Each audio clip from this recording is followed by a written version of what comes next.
Hello दोस्तों, स्वागत है मेरे चैनल कंपीट अंग्रेजी हेल्प में। दोस्तों, आज हम योर डेली रूटीन एशे की सेकंड पैराग्राफ का मीनिंग निकालना सीखेंगे। दोस्तों, ये सीरीज़ आप सभी लोगों के लिए हेल्पफुल होने वाला है। दोस्तों, मैं इस चैनल के थ्रू आप सभी को इंग्लिश ग्रामर की practice, vocabulary building through root words, vocab को याद कैसे करना है, स्पोकन इंग्लिश के लिए इम्पोर्टेंट क्लास, राइटिंग स्किल्स और इंग्लिश सेंटेंसेस का मीनिंग निकालने सिखाऊंगा।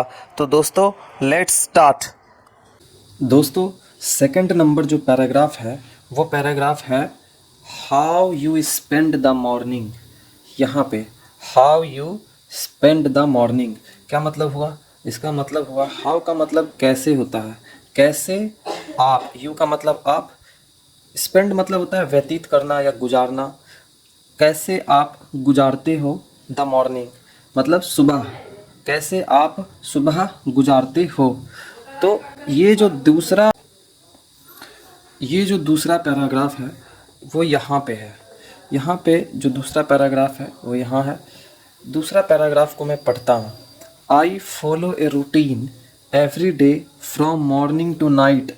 आई wake up in the early morning, then after a wash I go out for a walk. This walk is very refreshing.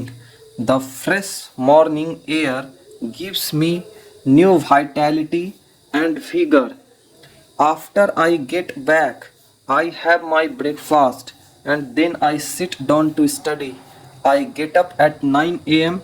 and then have my bath. After taking my food, I leave for my school. My school is at a distance of about a mile from my home.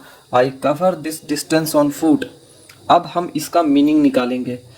इसका दूसरा number paragraph को मैंने इस paper पे लिख दिया है।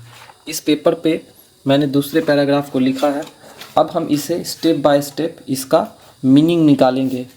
कैसे निकालेंगे? यहाँ पे लिखा हुआ है आई फॉलो। यहाँ पे ये फॉलो V1 है। मतलब V1 का मतलब होता है प्रेजेंट टेंस का वर्ब है ये।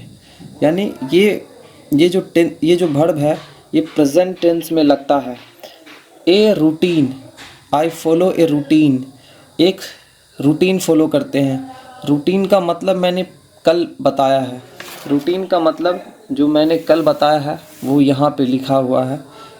Action in a systematic way, यानी पिछले वीडियो में मैंने जो बताया है रूटीन का मतलब, ए sequence in a systematic way उसका मतलब है। यानी इसका क्या मतलब हुआ? ए sequence in a systematic way का क्या मतलब है? Sequence in a systematic way का मतलब होता है कि किसी भी कार्य को सिस्टमेटिक ढंग से करना और लगातार करना। किसी भी काम को सिस्टमेटिक ढंग से करना और लगातार करना। आई फॉलो, मैं फॉलो करता हूँ। फॉलो प्रेजेंट टेंस का वर्ब है, प्रेजेंट टेंस का कार्य क्रिया है। तो फॉलो का मतलब होता है पीछा करना। मैं फॉलो करता हूँ, पीछा करता हूँ। ए रूटीन क्या होता है? इस सिस्टमेटिक ढंग से जो काम होता है वो होता है रूटीन। सिस्टमेटिक ढंग से लगातार यदि हम किसी भी चीज़ को फॉलो करते हैं। मैं फॉलो करता हूँ एक रूटीन को एवरी डे, हर एक दिन, प्रत्येक दिन। फ्रॉम मॉर्निंग टू नाइट, ये जो फ्रॉम है ये बिछड़ने के सेंस में लगता है और ये टू कहीं पर पहुंचने के सेंस में लगता है। यानी हम मॉर्निंग से वो काम स्टार्ट करते हैं और नाइट तक वो काम को हम करते हैं। यानी कि हम जो रूटीन को फॉलो करते हैं, आई फॉलो, मैं, आई का मतलब मैं, फॉलो का मतलब पीछा करता हूँ एक रूटीन। एवरीडे का होता है प्रत्येक दिन से सुबह तक रात। मैं पीछा करता हूँ एक रूटीन प्रत्येक दिन से सुबह तक रात। क्या मतलब हुआ? मैं एक रूटीन सुबह से रात तक प्रत्येक दिन पीछा करता हूँ। ठीक है। यहाँ पे फॉलो जो लिखा हुआ है ये V1 है, प्रेजेंट टेंस है, इसलिए तातेती लगता है। मैं पीछा करता हूँ। आपके लिए मैं ग्रामर का वीडियो लाऊंगा, लेकिन वो जब मैं लाऊंगा तो मैं एक सीक्वेंस में लाऊंगा। अभी आपको मीनिंग निकालना सिखा रहा हूँ। दूसरा यहाँ पे लिखा हुआ है आई वेक अप। मैं वेक का मतलब होता है उठना, वेकअप मैं जागता हूँ। I wake up, I wake up, I wake up in the early morning. मैं जागता हूँ। इनका मतलब मैं, इनका मतलब होता है मैं जागता हूँ अर्ली मॉर्निंग में। अर्ली का मतलब होता है जल्दी और मॉर्निंग का मतलब होता है सुबह। मैं उठता हूँ जल्दी सुबह में, ठीक ना। फिर यहाँ पे क्या है, देन आफ्टर मतलब तब, आफ्टर का मतलब बाद, तब बाद में क्या करता हूँ, ए वास, then after a was I go out for a walk. तब इसके बाद, तब बाद में हम क्या करते हैं, उठने के बाद में हम क्या करते हैं, ए वास करते हैं। हम लोग फ्रेश होते हैं, धोते हैं, नहाते हैं, ठीक। I go out for a walk मतलब मैं, गो क्या है, प्रेजेंट टेंस है, V1 है। मैं, गो का मतलब जाना, ठीक। मैं जाता हूँ, आउट का मतलब बाहर, मैं बाहर जाता हूँ। फॉर का मतलब के लिए, फॉर का मतलब के लिए, एक तरीके का ये प्रीपोजिशन है। आउट का मतलब होता है बाहर, गो का मतलब होता है जाता हूँ, क्योंकि ये V1 है। जहाँ भी V1 होता है वहाँ ता ते ती लगता है, ता हूँ यानी जाता हूँ।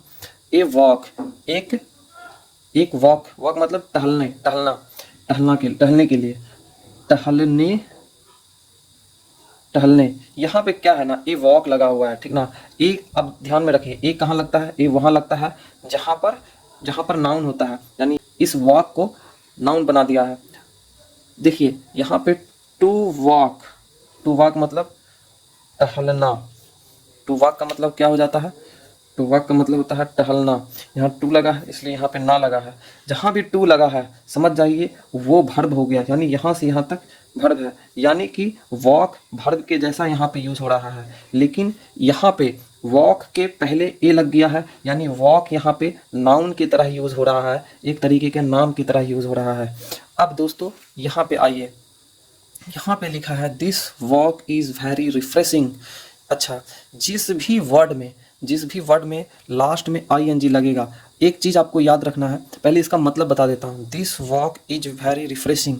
इज, यहाँ पे ये इज है, ठीक। इज मतलब हेल्पिंग वर्ब के पहले जो भी आता है वो सब्जेक्ट की तरह यूज़ होता है।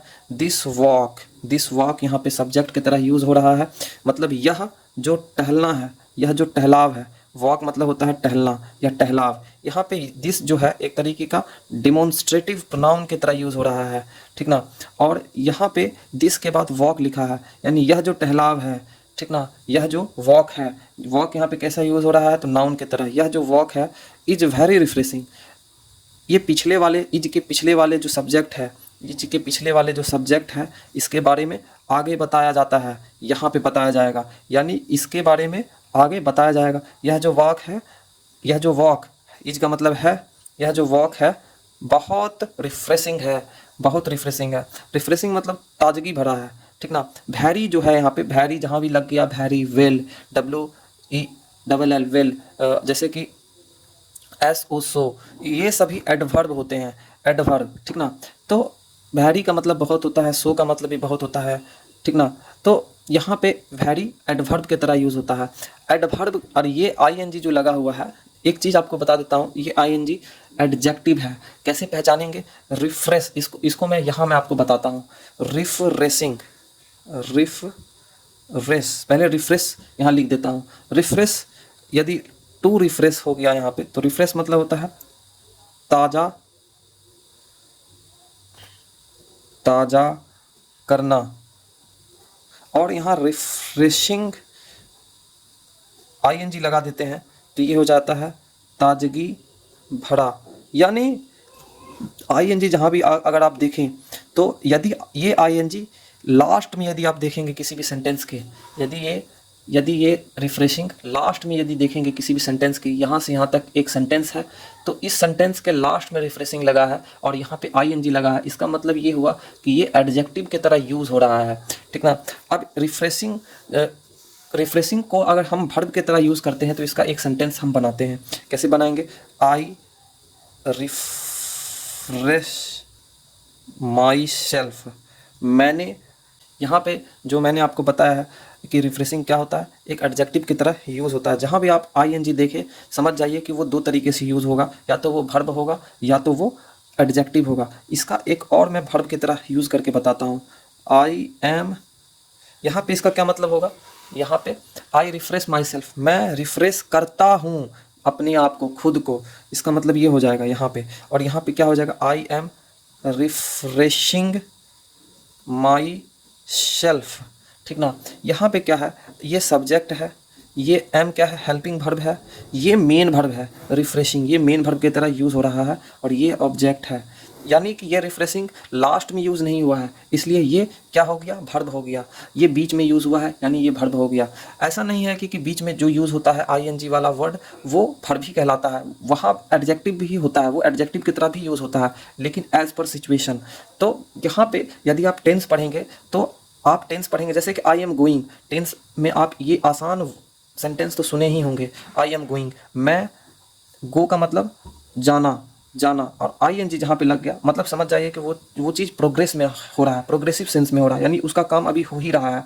यानी जाना, जाना को आप इसे इसमें बदल दीजिए, जा रहा हूँ, यानी कि जाने का काम अभी जारी ही है, जा ही रहा है, वो थमा नहीं है, वो जा ही रहा है, कंटिन्यू है, ठीक ना। तो मैं जा रहा हूँ, तो यहाँ पे क्या होता है कि जहाँ भी आई एन जी लग जाता है वहाँ पे क्या होता है, वहाँ पे कोई भी कार्य प्रोग्रेसिव सेंस में रहता है, वो अभी जा ही रहा है, उसका काम अभी बन ही रहा है। ठीक उसी प्रकार से यहाँ पे आई एम रिफ्रेशिंग, मैं हूँ, मैं रिफ्रेश कर रहा हूँ, मैं अपने आप को ताज़ा कर ही रहा हूँ, मतलब ताज़ा करने का काम अभी जारी ही है, किसको, खुद को, ठीक ना। तो यहाँ पे आई एन जी जो लास्ट में लगा है, यहाँ पे ऐसा ज़रूरी नहीं है कि आई एन जी जब लास्ट में लगता है सेंटेंस का वो एडजेक्टिव की तरह ही यूज़ होता है। यहाँ पे आई एन जी लास्ट में लगा है, लेकिन यहाँ पे ये आई एन जी वर्ब की तरह यूज़ हुआ है।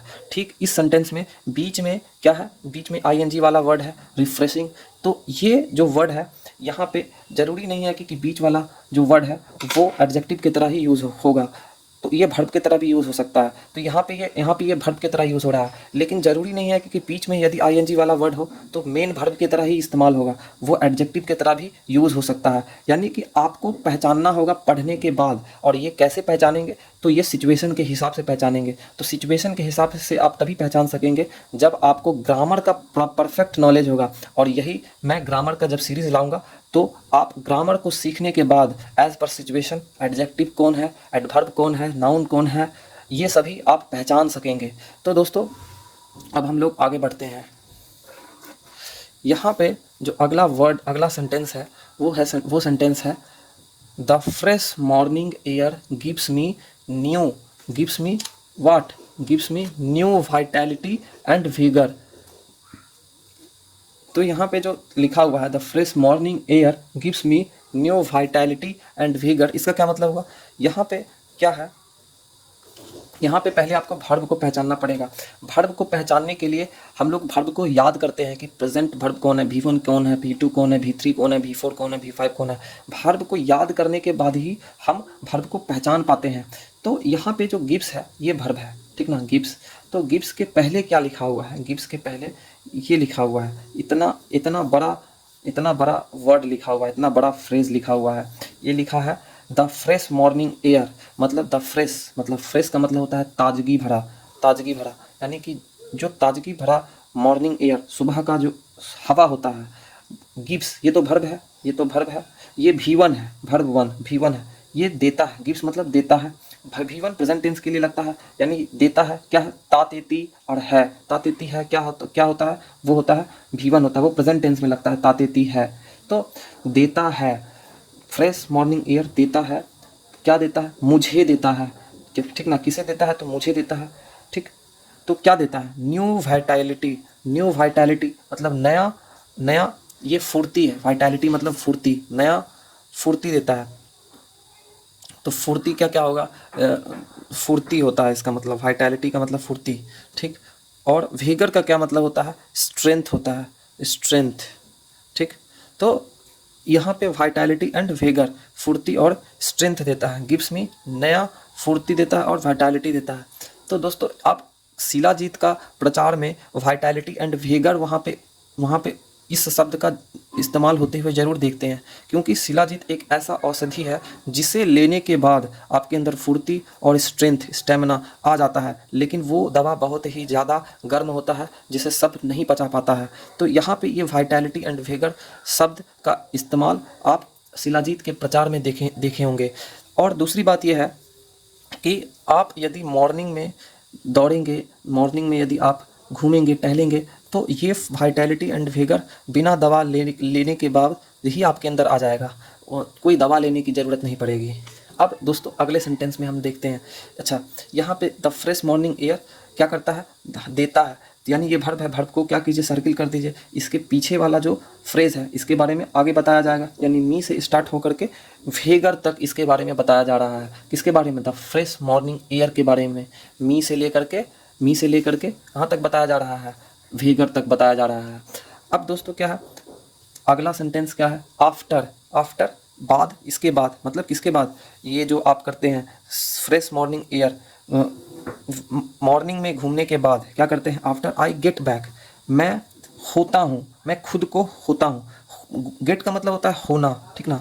तो यहाँ पे होना का जो घटना होता है वो खुद के साथ होता है, ठीक ना, वो सब्जेक्ट के साथ होता है कि सब्जेक्ट कौन है। यहाँ पे सब्जेक्ट आई है, तो होने का घटना, क्या चीज़ होने का घटना, किसी भी चीज़ का होने का घटना आई के साथ होगा। तो ये गेट क्या है, आई गेट बैक, मैं होता हूँ बैक, मतलब मैं मुड़ जाता हूँ। कहाँ मुड़ जाता हूँ, अपने होम की ओर मुड़ जाता हूँ, गेट बैक। मैं हो जाता हूँ बैक, मैं पीछे हो जाता हूँ, मतलब मैं मुड़ जाता हूँ, मतलब मैं घर की ओर लौट जाता हूँ। आई हैव माई ब्रेकफास्ट, देखिए इसका जो मतलब है, ये मतलब समझना बहुत ही इंपॉर्टेंट है। I have my breakfast, have का मतलब तो पास होता है, ठीक। आई यहाँ पे सब्जेक्ट की तरह यूज़ हो रहा है, ठीक। यहाँ हैव हेल्पिंग वर्ब की तरह यूज़ हो रहा है। आई के बारे में आगे बताया जा रहा है, माई ब्रेकफास्ट, मतलब मैं, इसका क्या मतलब हो जाएगा, मेरे पास मेरा ब्रेकफास्ट है। ऐसा होता है क्योंकि जब आपके पास ब्रेकफास्ट होता है तो आप उसे खाए ना, आप 100% है कि आप खाते ही हैं। तो क्या होता है, इसका क्या कहने का मतलब है इस सेंटेंस का कहने का अर्थ ये है कि जब मैं वापस होता हूँ, घर में जाता हूँ, आई हैव माई ब्रेकफास्ट, तो मैं अपना ब्रेकफास्ट करता हूँ, ठीक ना, मैं अपना ब्रेकफास्ट करता हूँ। ये नहीं होगा मेरे पास मेरा ब्रेकफास्ट है। माई का मतलब मेरा होता है, लेकिन यहाँ पे मेरे पास अपना ब्रेकफास्ट है। तो ऐसा तो थोड़ी होगा, क्योंकि आपके पास जब आपका ब्रेकफास्ट होगा, आपके पास यदि अपना ब्रेकफास्ट होगा तो आप उसे खाए ना। देखिए दूसरा मतलब ये है, आई के साथ माई का यूज़ होता है, ऐसा नहीं होगा कि आई के साथ आवर का यूज़ होगा, ठीक ना। तो यहाँ पे आई का मतलब मैं है, और यहाँ पे माई का मतलब मेरा है। इसका दूसरा मतलब अपना हो जाता है, मतलब मैं अपना ब्रेकफास्ट खाता हूँ, ठीक ना। तो इसका मतलब ये हो जाता है, क्योंकि यहाँ पे आप क्या कर रहे हैं, मैं मेरा ही ब्रेकफास्ट खाता हूँ, मतलब मैं अपना ही ब्रेकफास्ट खाता हूँ, इसलिए यहाँ पे मेरा का सेंस आएगा, मेरा का अपना सेंस आएगा, यानी मेरे पास अपना ब्रेकफास्ट है, मतलब मैं अपना ब्रेकफास्ट खाता हूँ। एंड का मतलब और, एंड देन, और तब, देन का मतलब होता है तब, और तब आई सिट डाउन, मैं बैठता हूँ नीचे, मतलब मैं बैठ जाता हूँ, ठीक ना। मैं सिट डाउन टू स्टडी, मैं सिट डाउन मतलब जब आप बैठते हैं तो नीचे ही बैठते हैं, नीचे ही मुड़ करके ही बैठते हैं। आप अपने घुटने को क्या करते हैं, मोड़ करके बैठते हैं। तो मोड़ना, जब आप घुटने को मोड़ करके बैठते हैं तो आप अपने आप डाउन हो जाते हैं, इसलिए सिट के साथ डाउन लगा है। यहाँ पे आई सिट डाउन, ये जो सिट डाउन लिखा हुआ है ये एक तरीके का फ्रेजल वर्ब है, ठीक ना। अब फ्रेजल वर्ब का क्या होता है ये तभी आप जान पाएंगे जब आप मेरे हर एक वीडियो को देखेंगे। यदि आप मेरे वीडियो को लाइक सब्सक्राइब नहीं करते हैं तो मुझे भी मोटिवेशन नहीं मिलता है वीडियो बनाने का, इसलिए वीडियो को लाइक सब्सक्राइब तब ज़रूर करें ताकि मैं आपके लिए वीडियो लाता रहूं। ये दोस्तों, इसके बाद क्या लिखा, I get up at 9 AM, मैं हो जाता हूँ, क्या हो जाता हूँ, अप मतलब होता है उठना, अप का मतलब होता है ऊपर, दूसरा होता है उठना, मैं होता हूँ उठ जाता हूँ, मतलब ये जो गेट का जो घटना है ना, होने का घटना, ये जो होने का घटना है ना वो सब्जेक्ट के साथ होता है, जैसा कि मैंने बता दिया है। तो ये जो होने का घटना है वो मेरे साथ हो रहा है। क्या होने का घटना हो रहा है, तो उठने का घटना हो रहा है, ठीक ना। तो मैं उठ जाता हूँ एट, एट मतलब पर, एट मतलब पर, एट 9 AM, 9 AM पर मतलब 9 बजे, 9 सुबह, ये मतलब सुबह, तो मैं उठता हूँ 9 बजे। And then, and then have my bath, and then have my bath मतलब हैव का मतलब पास, माई बाथ पास होता है मेरा बात, मतलब मेरा स्नान मेरे पास होता है। स्नान का क्या मतलब हुआ? मतलब होता है नहाना। मतलब कोई भी एक लॉजिक्स अपने आपके अंदर लगाइए कि यदि कोई नहाने का कार्य आपके पास है तो आप क्या कीजिएगा? उसे छोड़ दीजिएगा, आप तो उस घटना में ही संलिप्त हो जाइएगा। यानी नहाने का काम जो है उसमें आप संलिप्त है। यानी हैव माई बात का मतलब हो जाएगा आप, माई बात मतलब मैं अपना स्नान करता हूँ, इसका मतलब ये हो जाएगा। यानी कि स्नान तो आपके पास रहेगा नहीं, वो कोई व्यक्ति थोड़ी है स्नान, स्नान तो एक घटना है जो आपको करना है। तो इसलिए हैव माई बाथ मतलब मैं अपना स्नान करता हूँ, ना कि स्नान आपके पास है। तो इस सेंटेंस का ये मतलब हुआ। दोस्तों यदि आप इंग्लिश पढ़ते हैं तो इंग्लिश का मीनिंग आपको अपने लॉजिक के अनुसार ही लगाना पड़ेगा। ऐसा नहीं होगा कि इंग्लिश का सेंटेंस आप पढ़े और उसे हूबहू हिंदी में ही ट्रांसलेट कर दिए, ऐसा बिल्कुल भी नहीं होगा। फिर यहाँ पे दोस्तों अगले सेंटेंस में यहाँ लिखा है आफ्टर टेकिंग माई फूड, मतलब बाद, बाद आफ्टर का मतलब होता है बाद, टेकिंग माई फूड मतलब अपने फूड को लेने के बाद, ठीक ना। टेकिंग का मतलब होता है लेना, टेकिंग का मतलब होता है लेना, मतलब आफ्टर टेकिंग माई फूड। यहाँ पे ये दोस्तों यहाँ पे आफ्टर प्रीपोजिशन है, यहाँ पे प्रीपोजिशन है। आफ्टर का मतलब होता है बाद, प्रीपोजिशन के बाद टेक है। यहाँ पे ये शब्द जो लिखा है वो टेक है। टेक का मतलब होता है लेना। यदि प्रीपोजिशन के बाद कोई भर्ब आ जाता है, ये टेक क्या है? भर्ब है, ये भीवन है, ये भीवन है। यदि टेक के बाद यदि कोई भर्ब आ जाता है तो उस भर्ब के साथ आईएनजी लग जाता है। ये नियम है दोस्तों ग्रामर का। तो आफ्टर टेकिंग माई फूड, अपने फूड को लेने के बाद, I leave for my school, मैं निकलता हूँ, फॉर मतलब के लिए, अपने स्कूल मतलब मैं, आई का मतलब मैं, लीव ये क्या है? भर्ब है, भीवन है, भीवन है। तो ये भीवन है मतलब प्रेजेंट टेंस है। मैं निकलता हूँ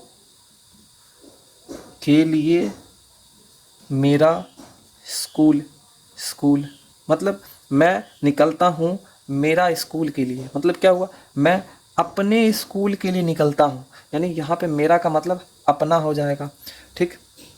अब दोस्तों अगले सेंटेंस की ओर चलते हैं। अगला सेंटेंस ये कहता है कि my school is at a distance of about a mile from my home, मतलब मेरा स्कूल, माई स्कूल मतलब मेरा स्कूल, इज हेल्पिंग वर्ब है, इसका मतलब होता है मेरा स्कूल है। इज के पहले माई स्कूल लिखा हुआ यानी ये सब्जेक्ट हो गया, मेरा स्कूल है, इसके बाद ऑब्जेक्ट होगा। At a distance of about a mile, मेरा स्कूल है, इसका मतलब है मेरा स्कूल है। एट ए डिस्टेंस, एट का मतलब पर, मेरा स्कूल है पर एक distance of about a mile. देखिए दोस्तों अबाउट ए माइल मतलब होता है, अबाउट का मतलब होता है लगभग, लगभग, लगभग होता है। अबाउट का मतलब दूसरा भी होता है, उसका मतलब होता है अबाउट का के बारे में, लेकिन वो मीनिंग इस सेंटेंस में सुइटेबल नहीं है। इस सेंटेंस में अबाउट का मतलब है लगभग। About a mile, A mile एक तरीके का यूनिट है डिस्टेंस को मापने का, जैसे कि एक किलोमीटर, ए सेंटीमीटर, ए मीटर, उसी तरीके से ए माइल। ए माइल क्या है? डिस्टेंस है कि कितना डिस्टेंस है, इतना डिस्टेंस की दूरी है, तो दूरी है 1 माइल की। तो दोस्तों अब इसका ट्रांसलेशन कैसे करेंगे? इसका ट्रांसलेशन आपको ऑफ को पकड़ना होगा। किसी भी सेंटेंस में यदि इस तरीके का सेंटेंस यदि लिखा हुआ है तो उस तरीके के सेंटेंस में ऑफ को पकड़ना बहुत ही इंपॉर्टेंट है। तो यहाँ ऑफ है, ऑफ का मतलब होता है का, ठीक ना। अब यहाँ पे about a mile, about a mile को पहले घेर लीजिए, अबाउट ए माइल को घेर लीजिए, मतलब 1 माइल के लगभग, 1 माइल के लगभग, लगभग 1 माइल का, यानी लगभग 1 माइल का, 1 माइल के लगभग का ए डिस्टेंस है, एक तरीके का डिस्टेंस है, यानी 1 माइल के लगभग का के डिस्टेंस पर, यानी 1 माइल के लगभग लगभग का डिस्टेंस पर क्या है? माई स्कूल है। मतलब इसके बारे में आगे बताएगा, इज के बाद बताएगा। माई स्कूल के बारे में कहाँ बताएगा? इज के बाद बताएगा। तो इज के बाद बताएगा, तो इज के बाद का कितना सेंटेंस है? इज के बाद का ये पूरा का पूरा सेंटेंस है, ये पूरा का पूरा सेंटेंस इज के बाद का है, ठीक ना। ये पूरा सेंटेंस इज के बाद का है, यानी इज के पहले का जो फ्रेज़ लिखा है माई स्कूल, इसके बारे में एट से ले करके ये यहाँ तक है इसका वर्णन, या एट से लेकर के पूरा का पूरा होम तक, ये भी कह सकते हैं। यानी माई स्कूल के बारे में एट से लेकर के माई होम तक का वर्णन है। लेकिन ट्रांसलेशन यदि आप करेंगे तो ऐसे करेंगे, मेरा स्कूल 1 माइल के लगभग के डिस्टेंस पर है फ्रॉम माई स्कूल। मतलब मेरे होम से पीछे से ट्रांसलेशन कीजिए। मेरा स्कूल का ट्रांसलेशन कर लिए, मेरा स्कूल है। अब पीछे जाइए, इज के बाद कहाँ से स्टार्ट है? इज के बाद यहाँ से लेकर के यहाँ तक एक सेंटेंस है, यानी यहाँ से लेकर के यहाँ तक के सेंटेंस का ट्रांसलेशन कीजिए। मतलब मेरा स्कूल है मेरे होम से 1 माइल के लगभग के डिस्टेंस पर, ठीक ना। तो ये इसका मतलब हो गया। अब यहाँ देखिए, I cover this distance on foot. मैं, कवर का मतलब होता है तय करना, मैं तय करता हूँ। आई के बाद ये देखिए आई है, आई सब्जेक्ट है, सब्जेक्ट के बाद क्या आता है? किसी भी सेंटेंस में वर्ब आता है। तो ये क्या हो गया? ये वर्ब हो गया। मैं कवर करता हूँ, मैं तय करता हूँ दिस डिस्टेंस, यह डिस्टेंस, कितने का डिस्टेंस? 1 माइल का डिस्टेंस। मैं कवर करता हूँ, तय करता हूँ दिस डिस्टेंस, इस डिस्टेंस को ऑन फुट। मतलब ऑन फुट का मतलब होता है पैर से, इस डिस्टेंस को तय करता हूँ, ठीक ना। तो ऑन फुट हो जाएगा। तो दोस्तों ये रहा इस एसे का ट्रांसलेशन, इस एसे के सेकंड पैराग्राफ का ट्रांसलेशन हो गया। अब इस एसे का पूरा मैं पिक्चर डाल देता हूँ लास्ट में।